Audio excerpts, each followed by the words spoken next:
noches, bienvenidos a Opina Bogotá, el espacio para la opinión y las entrevistas en el Canal Capital. Un saludo muy amable y muy cordial, como siempre, a toda nuestra audiencia en Bogotá, en Cundinamarca, en las diferentes ciudades de Colombia y fuera del país. El 2019 ha arrancado con una preocupación por la suerte que están corriendo centenares de líderes sociales a lo largo y ancho de todo el país. ¿Qué está pasando con ellos? Víctimas de amenazas, víctimas, algunos de ellos de asesinatos. Se habla de 7 líderes sociales asesinados en el comienzo del 2019 y el gobierno del presidente Iván Duque, que hoy tuvo una reunión con un alto delegado de Naciones Unidas, está enfrentando el problema. ¿Qué está haciendo? ¿Qué problema encontró? ¿Qué viene para garantizar la seguridad de los líderes sociales?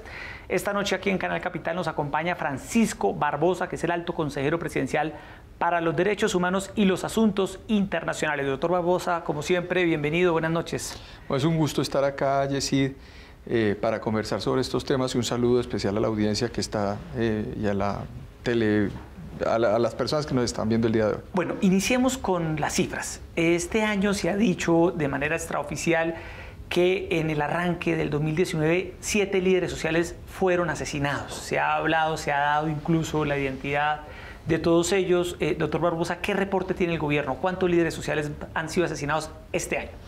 No, mire, lo que tenemos en este momento claro es que existen una serie de hechos que están involucrando a los líderes sociales en algunas zonas del país. En este momento está en verificación cuáles fueron los hechos que generaron estas muertes, porque podrá entender que hay unos hechos que se dan por razón de la condición de líder social y hay otros hechos que no, pero ese es un asunto que se verificará, como se ha venido verificando incluso desde el gobierno pasado, con Naciones Unidas, con la Fiscalía, con la Defensoría y con las autoridades, y al final de mes haremos un balance exactamente de qué fue lo que ocurrió. Más allá de esa verificación, lo que habría que decir es lo siguiente, Yesid. Nosotros somos absolutamente conscientes de esta situación de los líderes sociales.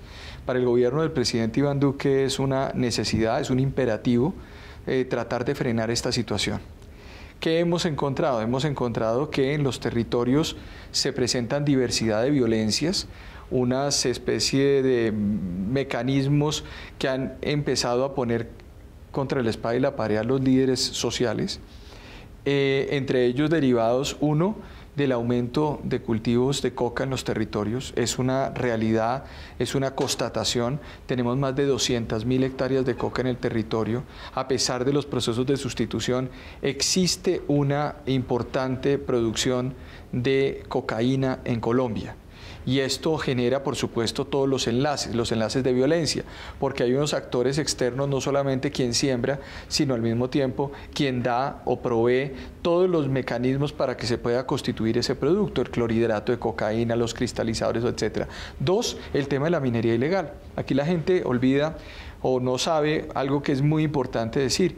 La producción de minería ilegal de oro, por ejemplo, es mucho más es mucho mejor y mucho más rentable que la misma cocaína, el mismo mercado de narcotráfico, por todas las dificultades que tiene esta circunstancia. Es decir, 1 gramo de oro o oro que exploran de forma ilegal en un río de nuestro país, llaman el Orinoco, por ejemplo, entre Vichada y Guainía, al frente de Venezuela, entre Inírida y un pequeño caserío que se llama Manabén, sacan una pepa de oro y esa pepa de oro se la pueden meter en un bolsillo. ¿Y todo esto está incidiendo? Pero por supuesto, porque además lo que hay son estructuras criminales, llamo ELN, sí, que es un GAO, un grupo armado organizado. Están los famosos grupos armados organizados, además disidentes, que eran los famosos disidentes de FARC, pero está el Clan del Golfo, están los caparrapos, pero están todos. Iniciamos un poco con el tema de, bueno, se está buscando establecer, se está verificando cuántos líderes sociales fueron asesinados en el arranque del 2019. El gobierno en estos momentos, a la hora de consolidar estas cifras, ¿qué trabajo viene realizando? Porque se conocía que durante el año pasado se hablaba que entre enero del 2016 y octubre del 2018 se conocieron 213 casos de líderes sociales completamente verificados que fueron asesinados por razones de su trabajo. Pero ¿por qué está siendo tan difícil tener información certera sobre lo que está pasando con los líderes sociales? Dos cosas. Una, finalmente el gobierno tiene que hacerle frente a esta situación que yo estoy describiendo. Entonces se hace un plan de acción urgente con la dirección de la ministra del Interior y de los consejeros presidenciales Miguel Ceballos, alto comisionado para la paz, Rafael Guarín, Seguridad, Francisco Barbosa, Derechos Humanos, y al mismo tiempo autoridad de policía, fiscalía, etcétera, para coordinar la acción institucional frente a este tema de líderes sociales. Esto implicará traslado a los territorios. El día de mañana iremos a San Vicente del Caguán, iremos a Tibú, iremos a Caucás, iremos a Truandó, etcétera. Pero más allá de eso, también es fortalecer todo el tema de campaña contra la estigmatización que hay de líderes sociales en los territorios, porque el discurso en Bogotá es distinto al discurso en las regiones. Primer tema. Segundo tema, preparando la política pública para enfrentar esto, que va a estar atada a la reunión que tenemos de la Comisión Nacional de Garantías de Seguridad. Empezamos a hacer un trabajo con el doctor Miguel Ceballos, su oficina y la mía, para empezar a determinar cuáles eran las cifras que existían desde el 2010 al 2018 y empezar a hacer una política pública y entender la manera como se ha movido la violencia en los territorios. ¿Ustedes no encontramos nada. Encontramos del 2010 al 2016 que no existía líderes sociales en Colombia. Es decir, la figura líder social en Colombia no existía. Entonces nos encontramos con que la figura de líder social fue enmarcada en el Acuerdo de Paz de La Habana como si los líderes sociales solamente existieran por virtud del Acuerdo de La Habana y los líderes sociales no existieran por fuera del Acuerdo de La Habana. Eso nos puso en una circunstancia compleja desde el búsqueda de información y de diagnóstico para atacar también algunos de esos fenómenos, porque entonces lo que tenemos son tasas de homicidio. Y esas tasas de homicidio, pues obviamente tenemos que moverlas y verlas en los territorios, pero no tenemos caracterizaciones precisas sobre líderes sociales. ¿Qué se entregó al gobierno? Se entregó un informe de la Comisión Nacional de Garantías de Seguridad y se entregó un informe sobre el tema de líderes sociales a partir del año finales, noviembre del 2015 hasta el final, hasta 7 de agosto. Es decir que, doctor Barbosa, en Colombia empezamos a registrar y a caracterizar los asesinatos de los líderes sociales luego de la firma del Acuerdo de Paz en el Teatro Colón en Bogotá. Pues evidentemente existe una constatación con la Comisión Nacional de Garantías de Seguridad, que de hecho es la encargada de hacer ese seguimiento de líderes sociales. Lo que no tenemos nosotros establecido es qué ocurrió en el tema de líderes sociales del 2010 al 2015, en principios del 2016, y además que se lo digo con una cosa, Jessy, que me parece muy importante. Dos elementos centrales para que entienda la audiencia. Primera, nosotros no encontramos en el Plan Nacional de Desarrollo de Juan Manuel Santos 2014-2018 una sola mención a la palabra líder social. ¿Y por qué? ¿A qué lo atribuyen ustedes? Básicamente es la pregunta que nosotros nos hacemos, porque hoy tenemos un país abocado a la discusión sobre líderes sociales y en Colombia no existían líderes sociales hasta el 2016, momento en que se firmó ese acuerdo. ¿O este nombre de líderes sociales asesinados se empezó a sentir en la opinión pública luego de la firma del Acuerdo de Paz? Puede ser. Lo que nosotros decimos es lo siguiente, más allá de esta discusión, es que puede ser semántica, pero que es importante porque la política pública se construye con cifras. Hoy no hay una política pública en Colombia para atender... Nosotros estamos construyéndola. ¿No existía? No existía. No hay política pública de líderes sociales. Su antecesora en el cargo, Paula Gaviria, hablaba de unos documentos, de unas acciones que venía adelantando el gobierno anterior en ese sentido y que se entregaron durante un empalme. Entregaron unos documentos. Yo no participé en el empalme con ella, pero entregaron unos documentos además que fueron evaluados y han sido analizados por el gobierno nacional estos 5 meses, pero nosotros construimos 2 caminos. Uno, el PAO, que es ese plan de acción urgente, y la política pública. Y decir, hay una cosa importante, a mí que no me digan que yo tengo que construir solamente una política pública de líderes sociales atado a un acuerdo de paz, solamente. Porque es que los líderes sociales no solamente están en los 170 municipios PEDET, es que aquí estamos creyendo es que el país tiene 170 municipios, el país tiene 1.103 municipios. Entonces, ¿qué es lo que nos preocupa? Es decir, que podríamos estar ante un fenómeno de persecución, de asesinato, de amenazas a líderes sociales que el país venía ignorando en los últimos casi 10 años, pues 15 años. La verdad es que, mire, le doy el siguiente dato. Nosotros invitamos como gobierno, el presidente de la República, Iván Duque, en cabeza del señor canciller Carlos Holmes Trujillo, invitó a Michel Forst, relator de Naciones Unidas, relativo a líderes sociales y defensores de derechos humanos, y hacía 9 años no invitaban al señor Forst. ¿Por qué no lo invitaban? El señor Forst nos indicó que no lo invitaban porque finalmente pues, nunca recibió invitación oficial, no pudo venir acá y evidentemente no tenía cifras de lo que estaba ocurriendo en Colombia. Entonces, claro, cuando nosotros lo invitamos a él acá, él dice, pues evidentemente muchas gracias, y una de sus recomendaciones es, yo quiero hacer un seguimiento de lo que está pasando en Colombia, porque de hecho yo tenemos recomendaciones de 2010 y 2011 que ni siquiera fueron cumplidas por el gobierno colombiano. Entonces, uno de los temas importantes acá es que nosotros queremos poner los puntos sobre la mesa.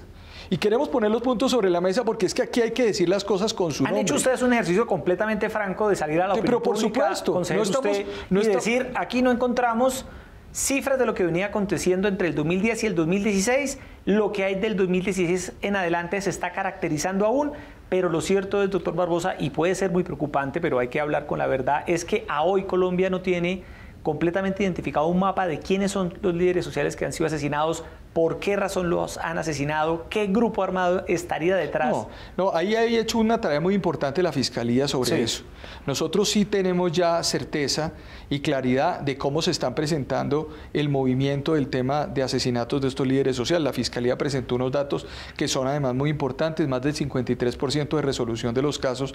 Luego ya hay se está detectando un poco qué es lo que está ocurriendo. ¿Y qué es lo que está ocurriendo? Es lo que yo le decía. Están puestos contra la espada y la pared por grupos armados, minería, narcotráfico. El tema de tierras también juega un papel importante en ciertas zonas del país, en donde se está presentando una avalancha también de asesinatos en algunos casos de estos por cuenta de una captura de, digamos, de estructuras criminales hacia esas rentas que se generan en las zonas, pero además con un agravante, es decir, hace 25, 30 años se hablaba de sistematicidad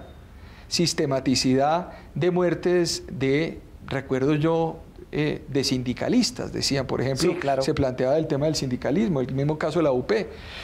Esa historia que tenemos como colombianos de esa época de la sistematicidad, era una sistematicidad leída desde la idea de que el Estado estaba detrás de esos crímenes, a través de diferentes agencias. En ese caso había un involucramiento que se hizo a ramas del poder público, a fuerzas militares, etc. Hoy, lo que existe, y por los datos que ya tenemos nosotros y que hemos venido además encontrando con articulación con policía, fiscalía y con lo que se ha venido haciendo, es que aquí los que sistemáticamente están atacando a los líderes sociales son las bandas criminales y estos delincuentes del ELN, disidencias FARC y otros grupos GAOs que están además luchando por esas estructuras, contra estas estructuras criminales. Claro. Entonces, la fuerza pública que están luchando están atentando contra los líderes sociales. Entonces, aquí lo que estamos viendo es el Estado tiene que llegar a esos territorios de una forma mucho más permanente, menos transitoria, y evidentemente sacar este debate de los líderes sociales, que es un tema nacional de muchísima importancia, de unas lecturas partidistas que han terminado... ¿Usted siente que se está haciendo política con los líderes sociales? Se está haciendo política con los muertos en este conflicto y en los líderes sociales. ¿Por qué se lo digo? Aquí ha habido audiencias de la Comisión Interamericana, ha habido debates en Colombia en torno a los líderes sociales, a través de ciertos actores políticos que dicen, no, aquí lo que hay es una sistematicidad del Estado alrededor de la muerte de esos líderes. A mí me parece una irresponsabilidad, porque las cifras y los hechos que estamos teniendo en los territorios donde además yo he estado, donde he ido, donde he constatado, donde hemos estado como Estado verificando esto y al mismo tiempo trabajando en una estrategia para que no nos maten más a nuestros líderes sociales, nos están diciendo totalmente lo contrario. ¿Quiénes están haciendo política con esta realidad? Bueno, lo están haciendo diferentes actores, están haciendo política, por ejemplo, en la Comisión Interamericana usted ve actores políticos que van allá y se presentan diciendo que representan a los líderes sociales y que hay una acción del Estado contra los líderes sociales. Es que ir al sistema interamericano es atribuir una responsabilidad del Estado sobre estos temas. En vez de sentarse y discutir de forma además consensual, buscar un gran pacto nacional en torno a una figura que no implica absolutamente ningún problema de reconocer entre todos que tenemos que resolver, lo que hacen es sacar banderas políticas y a decir que hay que hacer, que el Estado que hay sistematicidad y que el Estado no está haciendo nada para proteger a los líderes sociales a través de discursos en el Congreso o a través de discursos internacionales. Claro, ahora bien, muchas personas, doctor Barbosa, dicen, se firmó la paz con las FARC. Usted, que conoce muy bien el tema del conflicto armado en Colombia, esperaban que después de esta firma se redujeran los índices de violencia, se redujeran los índices de criminalidad, pero lo que estamos viendo, por ejemplo, en el caso de los líderes sociales, es que parece ser que han surgido nuevas maneras de ejercer la violencia en diferentes territorios con bandas dedicadas al pequeño negocio de la minería ilegal o al gran negocio de la minería ilegal, al narcotráfico, y que detrás de ellos también estarían buscando acallar estas voces. Es decir, que la firma de la paz con las FARC no ha garantizado que en muchas regiones del país haya vuelto la paz. Y usted viaja todos los días por todo el país y a usted le habrán dicho. Son varias cosas, pero yo diría que una de ellas es la relativa a que cuando se firmó el acuerdo de paz, y creo que aquí yo lo dije en algún momento como invitado, cuando se firmó el acuerdo de paz era necesario, de hecho lo escribí, era necesario que la implementación de ese acuerdo de paz se hiciera rápidamente en los territorios. Porque lo que se presentaba era un abandono de estructuras que legítima y genuinamente abandonaban la guerra y que terminaban además en unas zonas de concentración, en unos ETCRs, y que están allí personas que genuinamente han dado ese paso, ¿cierto? Pero que era necesario de forma inmediata que el Estado llegara con provisión de bienes públicos, que el Estado llegara con seguridad, que el Estado llegara con policía, que el Estado garantizara los derechos fundamentales de la población. ¿Qué fue lo que ocurrió? No ocurrió. Lo que ocurrió fue que se firmó el acuerdo y el debate en torno a la paz terminó siendo un debate parlamentario y legislativo. Terminó siendo y jurídico. Entonces, cuando usted planteó eso, o sea, se plantea eso, inmediatamente usted se traslada a las regiones y en las regiones usted observa que existen circunstancias muy complejas porque han venido siendo copados los espacios, algunos de esos espacios, por los diferentes grupos delincuenciales que abundan en esas regiones, muchos de ellos disidentes, muchos de ellos el ELN, otros los caparrapos, el Clan del Golfo. Y estos grupos que están copando esos territorios, como usted lo señala, doctor Barbosa, están detrás de estos asesinatos y estas amenazas. Aquí no hay ninguna otra explicación. Esa es la explicación. Estos grupos criminales están detrás de toda esta circunstancia. ¿Qué vamos a iniciar nosotros? Vamos a iniciar, dentro del marco de la política pública, ya una campaña también masiva de medios de comunicación para ir por estas personas y para que quede claro que aquí se va a respetar la vida de la gente. Bueno, no puede haber discusión ni política, ni tampoco con ningún matiz ideológico en torno a la vida de las personas en Colombia. Usted en las últimas horas ha puesto este debate sobre la mesa, ha dicho en sus redes sociales que no hubo un informe entre el 2010 y el 2016, ha hablado de lo que va a hacer el gobierno y precisamente eso es lo que quiere saber la gente, doctor Barbosa. ¿Qué va a hacer el gobierno de Iván Duque para atender esta situación con los líderes sociales, que es una realidad? Visto ya todo el contexto de la situación, de lo que venía aconteciendo en el pasado, lo que la gente hoy en día reclama son acciones. ¿Qué hacer para proteger a estos líderes? Y el presidente Iván Duque ha anunciado medidas para redoblar la seguridad. ¿Y qué consisten? Mire, varias cosas. El plan de acción oportuna que ya están dando tiene varios ejes, pero esos ejes están centralizados yo creo que en dos grandes principios. Uno, la territorialización de la presencia del Estado. O sea, nosotros tenemos que estar en los diferentes territorios de forma permanente, con puntos de mando unificados, con control en las regiones, etc.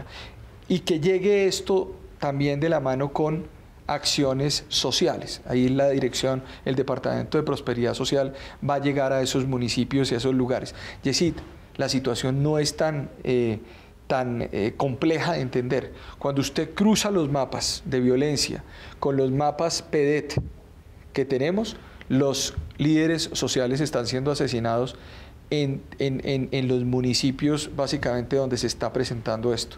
Nosotros sí tenemos claridad más o menos de qué municipios se está presentando y qué dinámicas de violencia se están haciendo. Entonces ese primer tema de la territorialización es un tema clave. Dos, hay una gran reforma a la Unidad Nacional de Protección.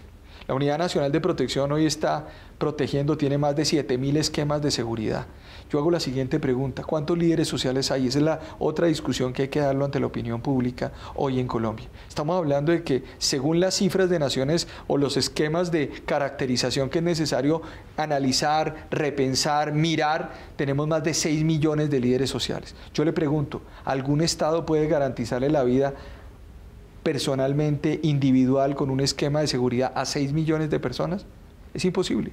Entonces nos toca pensar soluciones colectivas. ¿Cuáles han sido soluciones colectivas muy importantes? Por ejemplo, las comunidades indígenas con sus guardias indígenas, las guardias cimarronas de poblaciones afro, lo que ocurrió con la comunidad de Paz de Apartado que terminaron protegiéndose, etcétera. Son mecanismos que se pueden construir con la sociedad civil, se pueden construir con las organizaciones y eso va a ser parte de las discusiones en la Comisión Nacional de Garantías de Seguridad. ¿Cómo se va a caracterizar quién es un líder social en Colombia? Porque lo que usted señala, 7 millones de personas, pero dentro de ese universo habría que precisar muy bien quién es líder social y quién no. ¿O no? Yo creo que, mire, yo creo que hay que hacer un balance de ese es un debate que necesitamos dar con Naciones Unidas, que necesitamos dar con las sociedades, con las diferentes organizaciones, para poder determinar muy bien estos temas, porque pues ese es un asunto que amerita una reflexión para el país. ¿Ante qué instancia se va a discutir? Eso es una decisión estatal, es una decisión estatal con la presencia de Naciones Unidas que ha venido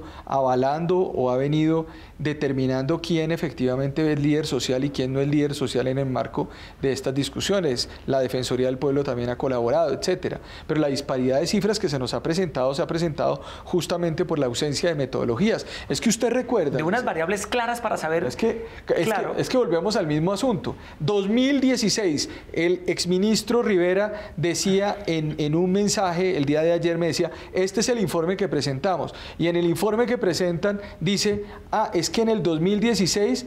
cambiamos la metodología y aparece la noción de líder social o defensor social o defensor de... Y entonces cambian las metodologías y obviamente es difícil nosotros determinar de qué es lo que estamos hablando. Claro, porque usted no tiene líneas de base de comparación. Y hasta ahora Colombia va a construir una línea de base sobre... Nosotros tenemos que construir no solamente una política pública, sino tenemos que ser eficaces. O sea, de nada sirve tener documentos si a la gente no le están matando. Entonces, nosotros sí tenemos este año que tener una respuesta concreta y decirle a los colombianos, señores, se ha disminuido esta circunstancia, hemos atacado estos frentes, hemos atacado esta realidad y tenemos que mandar un mensaje. El que la hace, la paga. Aquí no pueden matar líderes sociales impunemente y tampoco se puede hacer política con la muerte de los líderes sociales. ¿Hay un plan para reforzar las medidas de seguridad a través de la UNP de estos líderes sociales? Doctor Robos, ¿ahí ya ha contemplado una acción en algunas regiones en concreto? En particular, por ejemplo, habla usted del Bajo Cauca, norte de Santander, zonas donde tradicionalmente ha habido este tipo de hostigamiento de grupos armados hacia líderes sociales. La UNP va a haber transformaciones en la UNP. Entonces ahí la transformación de la UNP es adecuar la protección a muchas circunstancias. Por ejemplo, y pongo un ejemplo bien claro. ¿De qué sirve un botón de pánico que se lo entreguen a una comunidad como Zancudo, que queda a 3 horas, río Iniri de abajo, en plena selva al lado de los cerros de Mavecure? De nada, ni siquiera hay conectividad. Claro.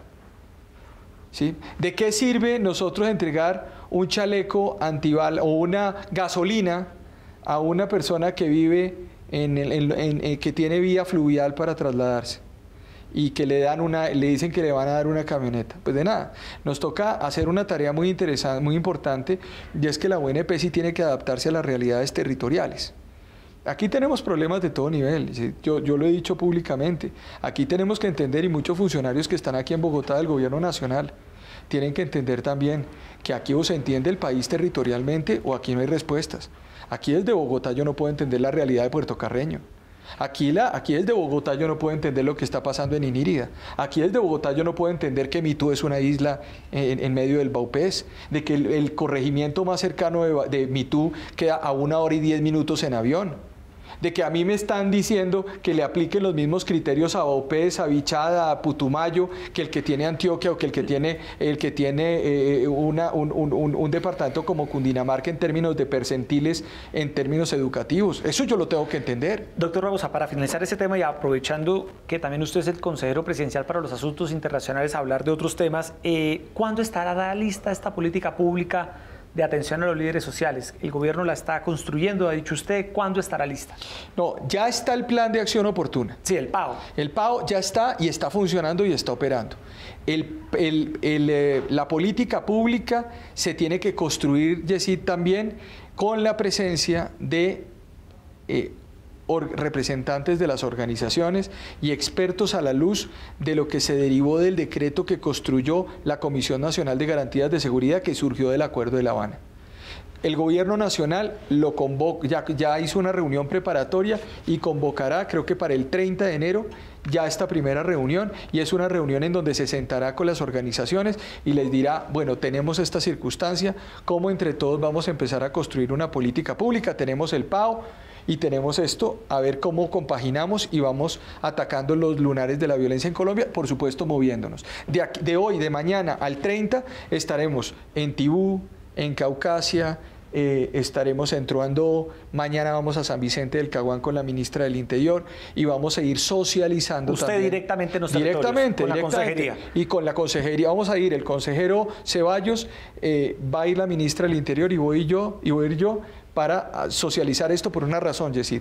Nosotros tenemos que empoderar de este discurso nacional que estamos teniendo al país, también a los gobernadores y a los alcaldes, porque allá es donde nos está matando la gente. Hay que y es necesario que el discurso sea el mismo. Si unificamos el relato nacional en torno a esto, no va a haber posibilidad de que fallemos en esta estrategia. Doctor Ramos, hablemos de Venezuela. El canciller ha señalado que el gobierno de Colombia no reconoce como legítimo este nuevo mandato de Nicolás Maduro. Lo mismo la OEA, lo mismo la Unión Europea, lo mismo el gobierno de los Estados Unidos. Hay un aislamiento por completo de Nicolás Maduro en el escenario internacional.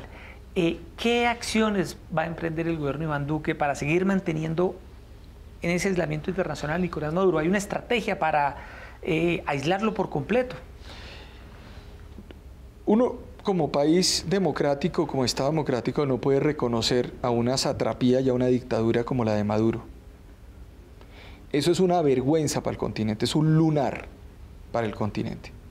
Y por ende, el gobierno del presidente Duque claramente ha dicho, yo no reconozco ni reconocemos como país a ese gobierno. Es un gobierno ilegítimo, es un gobierno que además desconoció la Asamblea Nacional, es un gobierno que utiliza a un Tribunal Supremo de bolsillo para legitimar sus acciones contra el pueblo de Venezuela. Nosotros estamos recibiendo en Colombia, está entrando a Colombia más de 60.000 personas diarias por la frontera y se están instalando en este territorio diariamente para vivir en Colombia 4.000 personas y están saliendo por la frontera al Ecuador más de 4.000 personas. Es decir, casi 100.000, 120.000 personas están quedándose en Colombia mensualmente, casi 1 millón de personas año, Yesid. Nosotros aprobamos un COMPES dándole la mano a los hermanos de Venezuela, también de 12 billones de pesos para tratar de resolver los problemas en frontera. Yo los he recorrido todos los puntos fronterizos, yo he estado en la serranía del Perijá, entre Cesar y Guajira, he estado en Paraguachón, he estado en el Catatumbo, he estado en Cúcuta, en Arauca, Puerto Carreño y Guainía. ¿Qué es lo que uno ve? ¿Y qué cree usted, doctor Barbosa, que va a pasar en Venezuela y qué cree usted que debería pasar? Yo creo que el proceso de aislamiento internacional al que está siendo sometido Maduro es muy complicado. Es muy complicado porque la presión internacional que está teniendo lo está dejando sin oxígeno, completamente sin oxígeno. Lo que ha ocurrido en estos últimos días con el presidente de la Asamblea Nacional, Juan Guaidó, es muy diciente. Una persona que es capturada por el SEBIN y horas después liberada. Eso está demostrando que hay unas rupturas internas dentro de ese régimen. El hecho mismo de que el grupo de Lima se haya pronunciado como se pronunció es muy complicado. Las declaraciones de los Estados Unidos. Luego yo creo que estamos viendo el camino final de un régimen y esperamos por el bienestar del continente de que finalmente podamos resolver esa circunstancia en favor de la democracia en Venezuela. Colombia, de todos modos, tiene unas fronteras, Yesid, y nosotros tenemos 2.200 kilómetros de frontera con Venezuela. El mensaje que nosotros hemos mandado es muy claro. Aquí existe, digamos, se le ha dado la posibilidad a los ciudadanos de Venezuela de entrar a Colombia, pero también aquí hay límites. ¿Y los límites qué significan? Que aquí no se pueden violar la ley colombiana ni la Constitución. Los ciudadanos de Venezuela saben que si quieren vivir en Colombia tienen que respetar la Constitución y la ley, de lo contrario serán expulsados.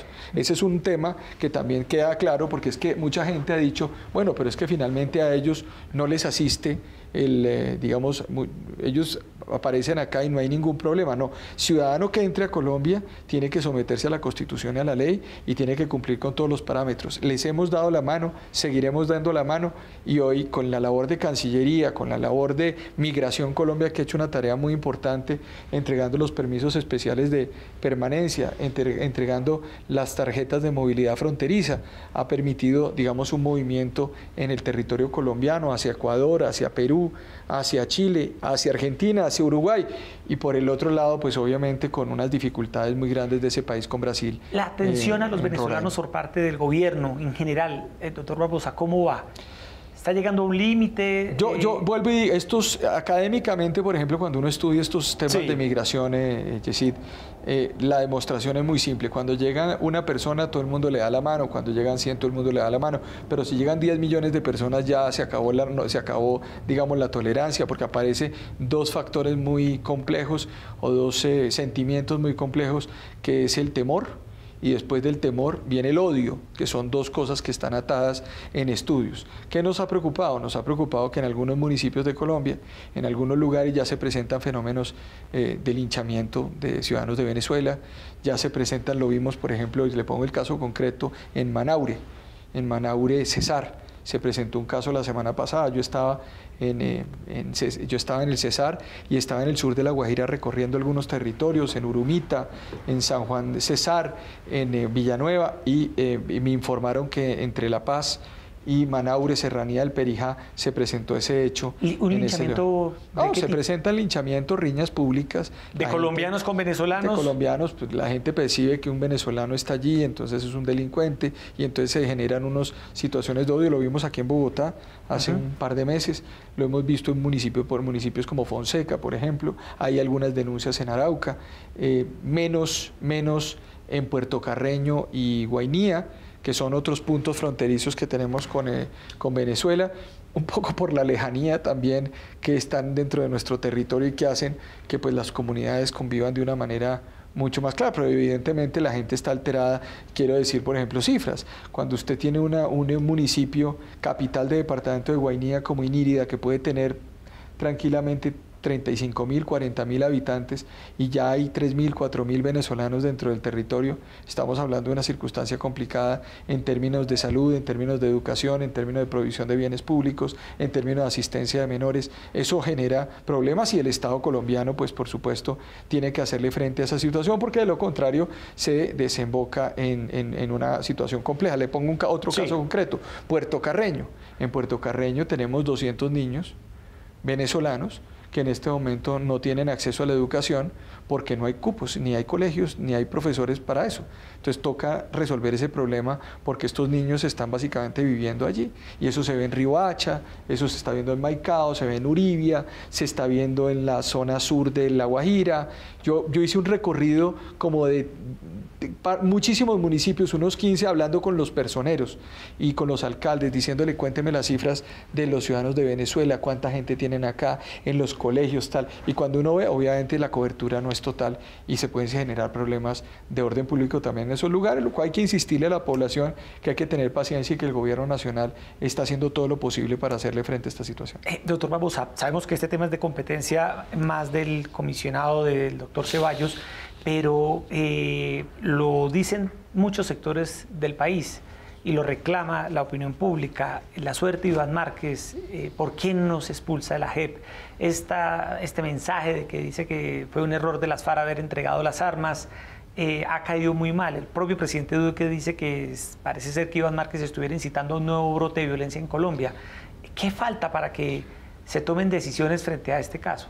Mire, yo creo que aquí hay un tema importante. El primer tema es que el consejero para el posconflicto, Emilio Archila, ya tomó la primera medida que era muy importante. Por instrucción del señor presidente, solicitó un incidente de incumplimiento por parte del señor Iván Márquez en la JEP. ¿Por qué el mecanismo formal? Porque hay una institución que está allí, que es una jurisdicción que fue creada por Constitución, que está allí, etcétera. Entonces, ese es el incidente. La JEP tiene que pronunciarse. Y yo creo que esta razón que usted acaba de dar es una razón muy importante para que la JEP tenga presente. Y es que evidentemente uno no puede estar sometido a un proceso de justicia transicional que tiene sanciones restauradoras, sanciones reparadoras y estar por fuera, digamos, de ese discurso del acuerdo de La Habana, bajo esos criterios. Y es que nada pasa. Y es que me parece muy grave, por supuesto, que digan que es un error haber entregado las armas. Yo creo que hay un tema muy importante y estamos, digamos, también en el marco del gobierno nacional, verificando que hay brotes de violencia en algunos de esos lugares donde yo le decía, y esos brotes de violencia con las disidencias, pues obviamente le preocupa a uno porque discursos como estos pueden terminar incitando la salida de miembros de las FARC que se encuentran, o exmiembros de esa organización que se encuentran genuinamente y legítimamente buscando una incorporación a la sociedad en los ETCRs. Justo hoy el presidente Iván Duque sostuvo una reunión con el jefe de la misión de verificación al proceso de paz de Naciones Unidas, con el mexicano Carlos Ruiz.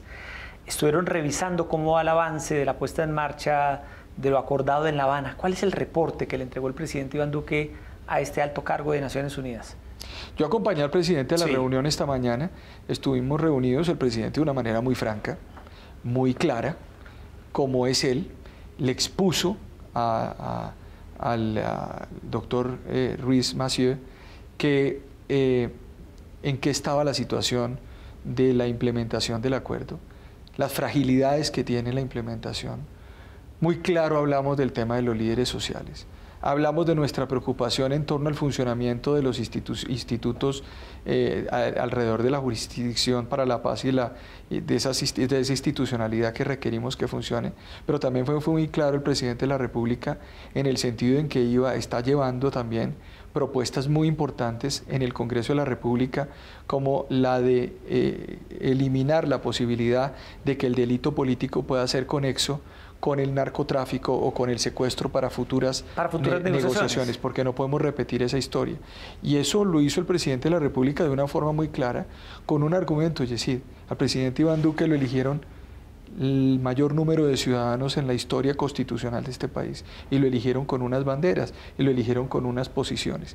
El presidente defiende esas posiciones, pero siempre lo va a hacer, porque es una característica de él, como demócrata que es, lo va a hacer en el marco de las instituciones. Nosotros somos un gobierno que respetamos, nosotros no somos institucionales, nosotros no quemamos banderas de instituciones públicas en las calles, nosotros respetamos las instituciones. La mejor forma de acabar un país es decir que hay que acabarlo todo para que todo siga igual, como decía Giuseppe de Lampedusa.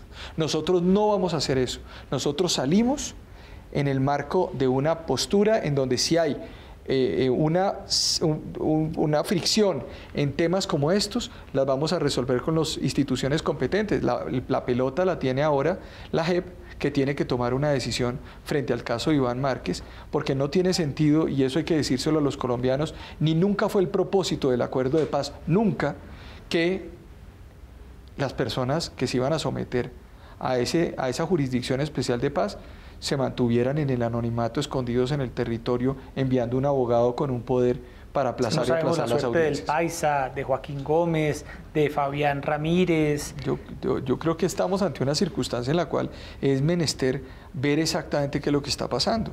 Yo le pongo otro ejemplo. Sí. Hace un par de meses iba a ir yo a San Vicente del Caguán. El helicóptero no pudo ir porque hubo una situación de atmosférica que impedía que pudiéramos ir en el helicóptero, y yo planteé la posibilidad de tomar un carro de Florencia Caquetá, San Vicente del Caguán. Y me dijeron, no, doctor, porque lo van a secuestrar. Me dijo, es posible que lo secuestren. ¿Pero cómo así? Es posible que lo secuestren entre el Doncello y Puerto Rico, que sigue siendo controlado por una disidencia, o hay una disidencia allí que está operando y sale de vez en cuando al camino, y está en esa disidencia está el señor alias El Paisa, o el primo de alias El Paisa, en esa zona, y es la misma zona en donde secuestraron a Ingrid Betancourt y donde asesinaron a la familia. ¿Y quién le entregó esa advertencia? Las mismas autoridades que dicen que hay problemas de seguridad en la zona. Pero entonces, no. Si eso le pasa a usted como consejero presidencial. Pues imagínese usted lo que le puede pasar a otro colombiano. Entonces, cuando estamos hablando de que hay una completa normalidad en los territorios, le estoy poniendo un caso concreto, que es el mío. Ahora, claro, uno puede ir a otros lugares del país y puede movilizarse. La realidad hoy es que, pues, si usted y yo queremos ir a San José de Uré, en Córdoba, pues sí, no podemos coger un avión e irnos allá tranquilamente a caminar, porque la situación es muy compleja. Es decir, que la paz... Es decir, que la paz no ha llegado. ¿Sabe cuál es la mejor definición de la paz que yo he escuchado? La paz la definió Benito Juárez en el siglo XIX como finalmente es el respeto al derecho del otro. Si en muchos territorios el respeto al derecho ajeno no está evidente, no es evidente, pues evidentemente no hablemos más de emblemas y de eslóganes, más bien recuperemos el país, démosle legalidad, démosle emprendimiento, démosle equidad y démosle Estado de Derecho al territorio. Acabemos el gobierno de los eslóganes, nosotros estamos poniendo la cosa en la realidad. Yo prefiero abrir estos debates, Yesid, en Colombia. Sí, claro. Yo prefiero poner los debates en la mesa y que digan, esto no fue cierto, esto fue cierto, estamos trabajando en esto. Esta semana puso este tema sobre la mesa. Y lo puse sobre la mesa. Y seguiremos críticas, pero... Y seguiremos poniendo los temas sobre la mesa. No más buenas formas en la política. Esas buenas formas en la política de que es que aquí no se puede decir absolutamente nada porque se molesta a alguien o finalmente se altera a alguien. No, vamos a dar los debates con argumentos, por supuesto, sin odios, sin rencores, por supuesto sin dar esos debates masivos y brutales de insultos en las redes sociales. Pero lo que sí es claro es, ¿queremos dar los debates? Demos los debates. ¿Queremos discutir las cifras? Que el país vea las cifras. ¿Queremos hablar de reconciliación y de paz en Colombia? Hablémoslo, me parece importante. Pero entonces también entendamos cuál es la dinámica de los territorios y nosotros trabajamos para dar esas respuestas. Bueno, se nos acaba el tiempo, doctor Barbosa, pero ya que usted habla de debates, no quiero dejarlo ir sin preguntarle por una polémica en la que usted también terció muy fuertemente al inicio del año, la famosa frase del presidente Iván Duque con el secretario de Estado Pompeo sobre el apoyo crucial o no de los padres fundadores americanos en la independencia de Colombia, que nos puso a todos a leer historia. Usted es magíster en historia. Yo soy magíster y hice un doctorado. Han pasado algunos días y las ideas se van clarificando. Y miembro de la Academia Colombiana de Historia, bueno, etcétera. ¿Fue crucial o no fue crucial? Claro que fue crucial, y fue crucial por una razón muy simple. Dígame, y se lo digo de una forma muy clara, ¿cómo se puede justificar la Revolución Americana, la Revolución Francesa o las revoluciones hispanoamericanas sin ideologías? No hay revolución sin ideología.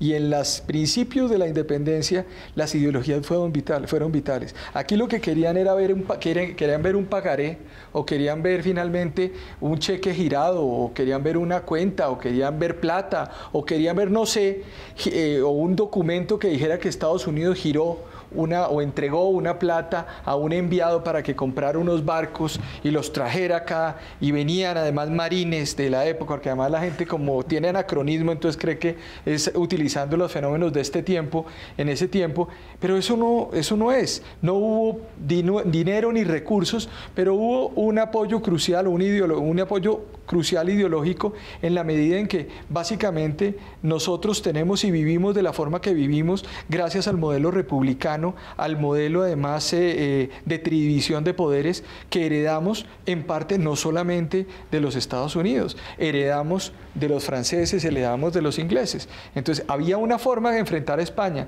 y era utilizar todas las herramientas que tuviéramos ideológicas. La revolución no solamente se dio acá porque estábamos controlados, o esto estaba controlado por España. La revolución también se dio en Filadelfia, se dio en Londres y se dio en París. ¿Qué es lo que puedo decir sobre eso? Pues un debate en redes sobre eso, Yesid. Sí. Yo sobre eso invitaba a hacer un debate público sobre ese tema, porque me parece interesante que en el año del Bicentenario... Pero ¿siente usted que se simplificó todo, se caricaturizó? No, yo creo que sí. ¿Vio usted los memes que hubo?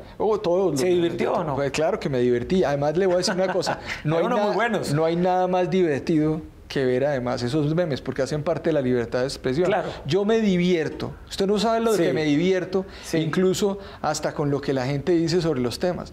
Todos los días reviso además y veo a ver exactamente qué se dijo y qué no se dijo. ¿Qué le dijo el presidente de la defensa que usted hizo de pues lo que él dijo? Claro, por supuesto, estamos completamente de acuerdo. De hecho, además habrá un artículo en El País de Madrid próximamente explicando exactamente qué fue lo que ocurrió y cómo los diferentes ejes de los debates ideológicos en Colombia del apoyo o ayuda ideológico que se dio de Estados Unidos sobre eso. Pero como estamos en una discusión ideológica que soportaba el socialismo del siglo XXI.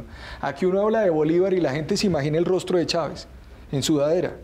Aquí la gente habla, uno dice Bolívar y la gente se imagina el régimen chavista atacado. Entonces, curiosamente, la mejor alternativa y la mejor prueba de que tuvimos toda la razón la dio el presidente ilegítimo de Venezuela, Nicolás Maduro, el día de la posesión. Dijo, me posesiono con la bandera de Bolívar que permitió la libertad de Boyacá, la batalla de Boyacá, y no del Capitán América. Pues ahí está el resorte ideológico y el sustento ideológico que había detrás de las críticas que recibimos. Y como usted dice, justo en el año del Bicentenario, que va a ser el tema transversal a lo que va a ser. Por supuesto. Y vamos a poner al país también a hablar de historia. Yo creo que es importante eso, más allá de cualquier cosa. Hay que volver con la cátedra de historia en los colegios. Ese es un mandato legal que tenemos. Hay que poner a la gente a leer.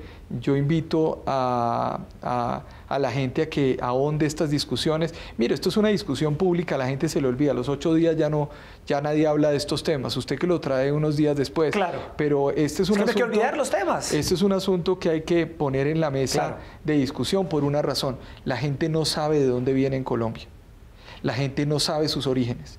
La gente no sabe que uno es de donde procede. Y aquí hay unos ancestros, hay unas personas que nos antecedieron. Un libro de historia para que los televidentes... Colombia, una nación a pesar de sí misma, de David Bushnell, la biografía de Simón Bolívar, magnífica, de John Lynch, la de Germán Arciniegas, también sobre Bolívar. Hilda Alessio Líbano también escribió un magnífico libro del Libertador. Bueno, llevan 4 libros. El régimen de Santander de la Gran Colombia, de David Bushnell. Esos 5 libros para este año. Sí, y podría ser también el de una buena síntesis de Colombia que escribió Marco Palacios y Frank Safford. Grandes libros para que la gente se divierta todo el año y podamos hacer discusiones de historia. Así es. Bueno, doctor Barbosa, hablamos de todos los temas, de líderes sociales, de Venezuela, de la polémica histórica que se suscitó con las declaraciones del presidente Iván Duque. Mucha suerte en esa construcción de esa política pública para atender a los líderes sociales. Ha dado usted un intenso debate sobre este tema, pero como